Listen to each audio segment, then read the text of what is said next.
Olá, vamos para a nossa última revisão da etapa que envolve o metabolismo de carboidratos, né, que é a fotossíntese, no caso dos vegetais, dos organismos fotossintetizantes.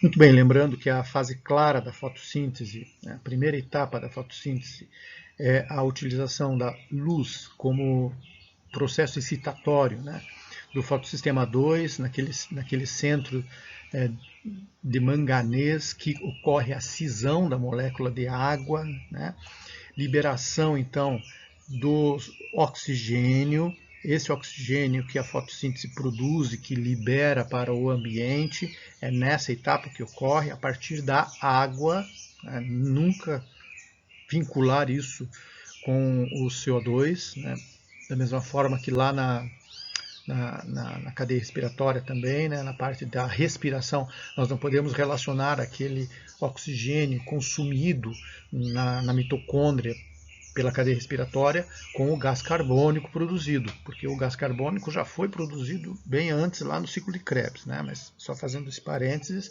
voltando para cá, que usando essa analogia, a mesma coisa, né? É a água que se relaciona com o oxigênio, é a água a fonte do oxigênio fotossintético. Muito bem. Além dessa liberação de água, ocorre a separação dos prótons de hidrogênio e dos elétrons de hidrogênio. Os prótons de hidrogênio, esses prótons aqui são do estroma do cloroplasto, né? Uma parte deles vem do estroma, a outra parte é produzida por esse centro de manganês, onde ocorre a separação desses prótons. Esses prótons são acumulados no lúmen. Simultaneamente, os elétrons são transportados via plastoquinona, citocromo, a plastocianina, vai para o fotossistema 1, onde também se faz a necessária excitação pela luz, até que chega na ferridoxina, que por sua vez transfere finalmente esses elétrons que vieram da água até o NADP, formando o NADPH. Portanto, esse NADPH é o poder redutor importantíssimo, né, já como fruto dessa etapa da transferência de elétrons. Né. O NADP está para o processo fotossintético como o oxigênio está para a respiração, ou seja, são os aceptores finais dos elétrons que vão gerar, então, respectivamente, lá na mitocôndria, a água como produto da respiração, a água metabólica, e aqui o produto é o NADPH, certo? Que é o poder redutor já importante aqui para processos anabólicos depois, né? Posteriores. Esses prótons que se acumularam no luz do tilacoide, eles vão então ser encaminhados, todos esses vão ser encaminhados para uma ATPase, né? Essa ATPase vai devolver esses prótons de hidrogênio simultaneamente à síntese de ATP. Então, aí você tem o segundo momento, o segundo produto objetivo da fase clara da fotossíntese, que é a geração de energia e poder redutor. O poder redutor já foi lá pelos elétrons e o ATP será produzido pelo fluxo de prótons. E aí, então, com isso, a fase clara cumpre o seu objetivo, a luz cumpre o seu objetivo de possibilitar a síntese desses dois elementos essenciais. Depois ocorre, então, usando, né, a energia produzida na fase clara, né, o ATP e o poder redutor, né, de pH, nós vamos utilizar essas moléculas, a planta vai utilizar essas moléculas para fixar gás carbônico e produzir biomassa. É a partir dessa fixação do gás carbônico que a planta pode absorver e transformar, condensar essas moléculas de gás carbônico e transformar essas moléculas em biomassa para ela. Né? Isso se dá através de uma enzima chave para esse processo, chamada rubisco ribulose 1,5-bifosfato carboxilase oxigenase, o nome da enzima. Né? Pode aparecer dessas duas maneiras, mas normalmente aparece mesmo como o nome da rubisco. E essa enzima, então, vai fixar o gás carbônico, né, numa estequiometria de 3:3, junto com a ribulose 1,5-bifosfato. E vai formar, então, 3-fosfoglicerato. Essas moléculas de 3-fosfoglicerato vão ser reduzidas, né, nessa etapa de redução para a formação de gliceraldeído 3-fosfato, observando então que são produzidas 6 moléculas de fosfoglicerato, portanto 6 moléculas de gliceraldeído 3-fosfato. Aqui não tem nem entrada e nem perda de carbono. Tá? Então, mas 6 moléculas de gliceraldeído 3-fosfato nos dão 18 carbonos. Destes 18 carbonos, nós precisamos regenerar 15, que são das 3 moléculas de ribulose 1,5-bifosfato. Ribulose tem 5 carbonos, 5 vezes 3, 15. Sobram 3. Esses 3 carbonos que sobram podem ser dispensados do ciclo de Calvin para a produção de uma molécula de gliceraldeído 3-fosfato livre, disponível para a célula vegetal. E pela gluconeogênese, então, ela vai poder produzir glucose ou qualquer outra molécula que ela queira, que ela precise. Né?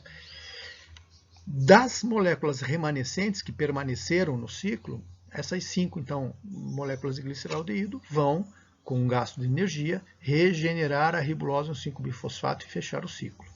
Basicamente, de forma bastante resumida, o ciclo de Calvin está representado aqui nesse slide.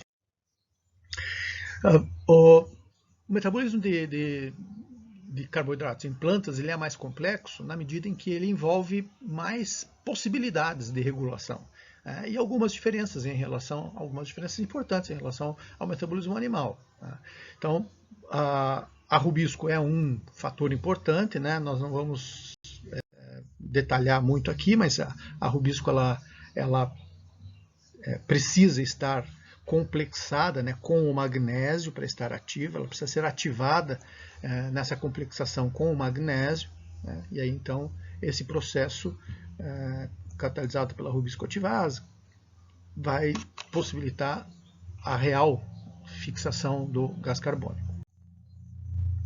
A luminosidade é um processo importante que regula, que contribui para a regulação da fotossíntese na medida em que a disponibilidade, né, de energia sinalizada, a luz disponibiliza,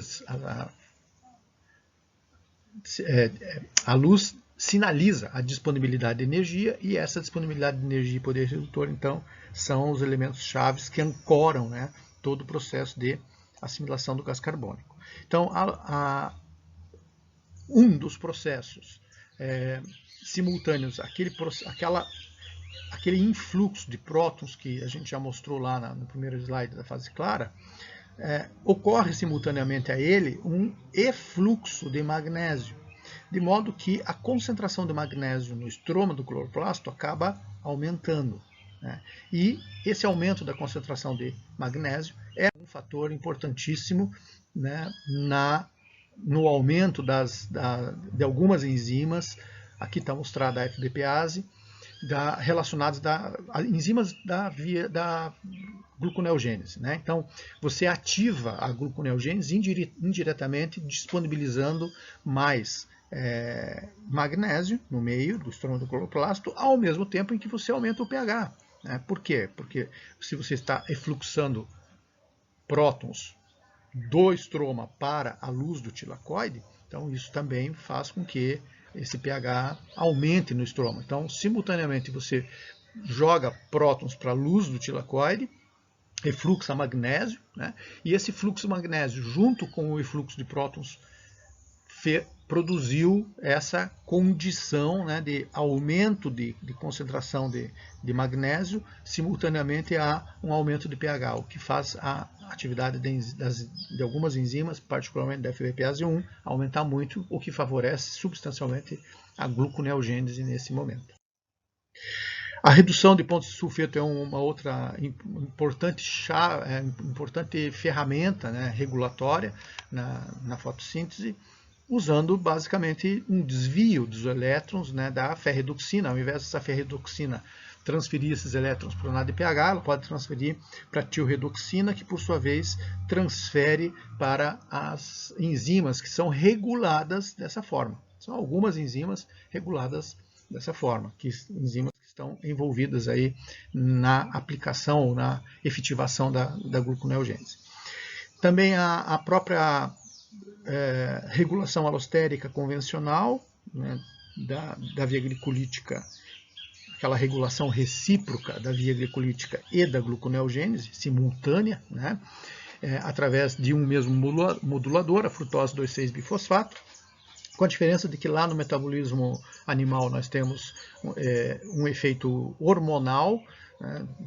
Insulina-glucagon, basicamente, particularmente pelo glucagon, onde nós temos aí a síntese ou a modulação da frutose 2,6-bifosfato, que é o principal modulador, né, dessas duas vias metabólicas.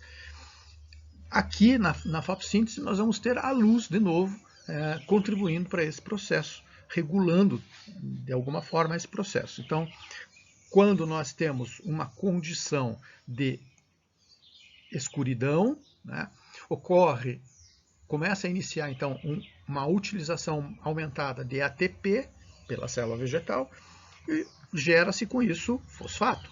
Esse aumento da concentração de fosfato é um sinalizador, é um modulador positivo para a PFK2, que aumenta a concentração de frutose 2,6-bifosfato, que por sua vez estimula a PFK1, estimulando a via glicolítica. Por outro lado, na presença de luz, né, se inicia então a fixação do gás carbônico, que leva à síntese de 3-fosfoglicerato, de hidroxicetona-fosfato, e essas trioses são os moduladores negativos da PFK2. Portanto, se você não tem frutose 2,6-bifosfato, você não tem o estímulo da via glicolítica e nem a repressão da gluconeogênese, de modo então que a gluconeogênese passa a ser favorecida.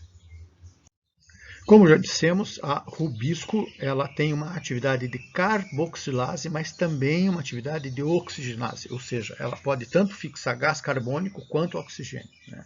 E é impressionante a capacidade que essa enzima tem de discriminar o gás carbônico mesmo quando você tem o gás carbônico e o oxigênio, mesmo quando você tem situações diferenciadas de temperatura, por exemplo. E essa temperatura favorece, esse aumento da temperatura favorece a atividade de oxigenase da rubisco. E aí então essa enzima, ao invés de fixar gás carbônico, fixa oxigênio, não existe multiplicação dos carbonos, então 5 carbonos se desdobram em uma molécula com 2 carbonos, chamada fosfoglicolato, e em os outros 3 carbonos seguem como se fosse segue no ciclo de Calvin na forma de 3-fosfoglicerato, né? Ou seja, gera um déficit, porque era para gerar 2 moléculas de 3-fosfoglicerato e não são geradas, né? Então aí você tem esse fosfoglicolato produzido, que não tem utilidade para o ciclo de Calvin, então esse fosfoglicolato, o cloroplasto retém o fosfato dessa molécula, forma glicolato, o glicolato é exportado para uma outra organela chamada peróxido de somo, onde lá então no peróxido de somo esse glicolato vai sofrer uma oxidação a glioxilato. A gente já viu essa molécula do glioxalato lá no ciclo de Krebs, quando a gente estuda a forma alternativa que alguns vegetais inclusive têm, que é de aproveitar, né, a energia da gordura e transformar parte dessa energia de lipídios, de ácidos graxos, é a única exceção à regra, né, que consegue transformar gordura em açúcar, né, para a planta. Aí então tem um ciclo específico, que é o desvio do ciclo de Krebs, chamado ciclo do glioxilato, que a gente nem apresentou aqui, mas enfim. Então esse glioxalato, ele recebe por transaminação um grupamento amina e é transformado em glicina. Aí então essa molécula que é muito pouco versátil para o metabolismo, agora ganha uma forma um pouco mais útil, bastante mais interessante, na forma de um aminoácido, na forma de glicina, embora seja o aminoácido mais simples que existe, mas já é uma molécula mais flexível no sentido de utilidade.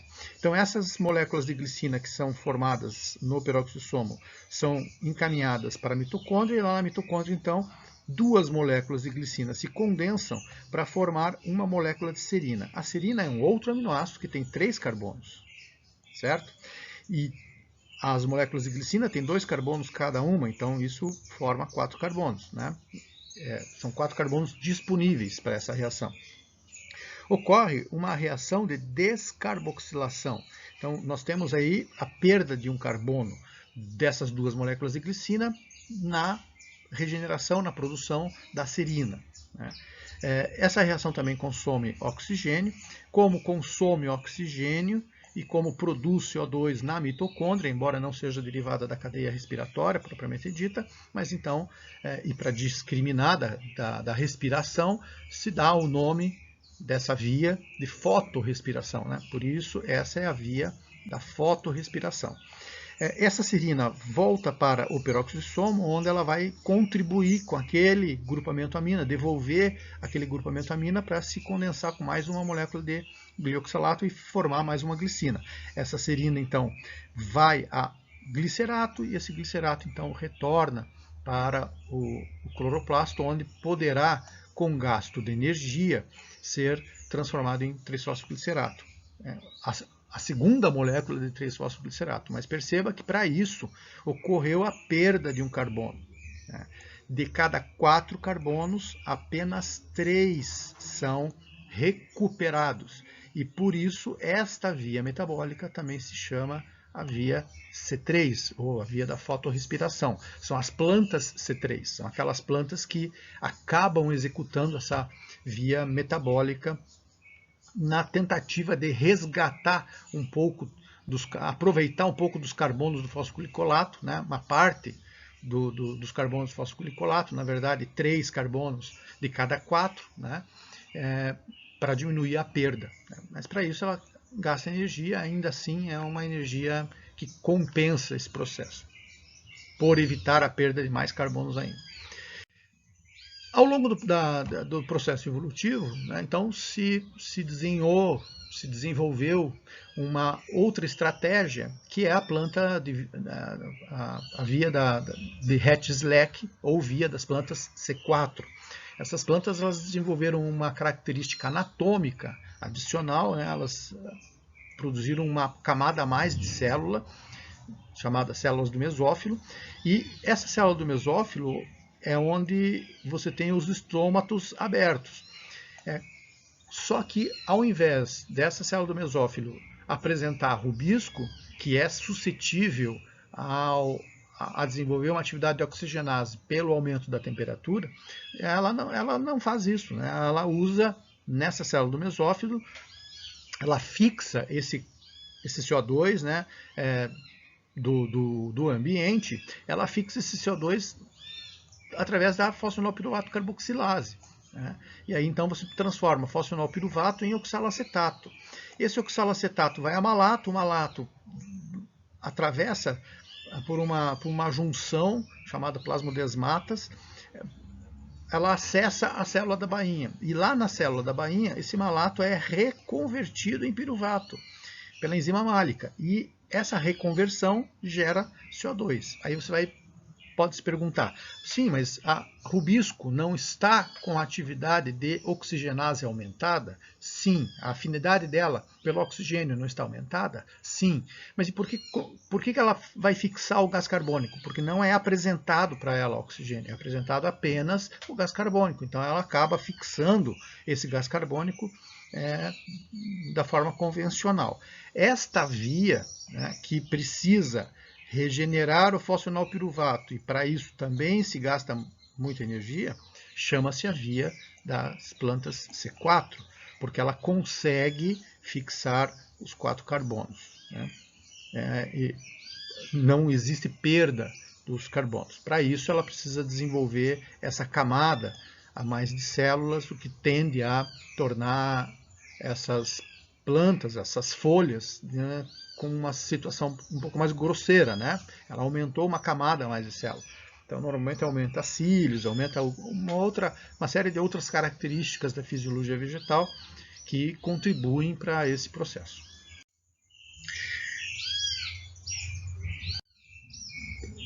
Alternativamente a isso ainda, né, as plantas CAN ou MAC, metabolismo ácido das crassuláceas, mas pode aparecer também nos enunciados como plantas CAN.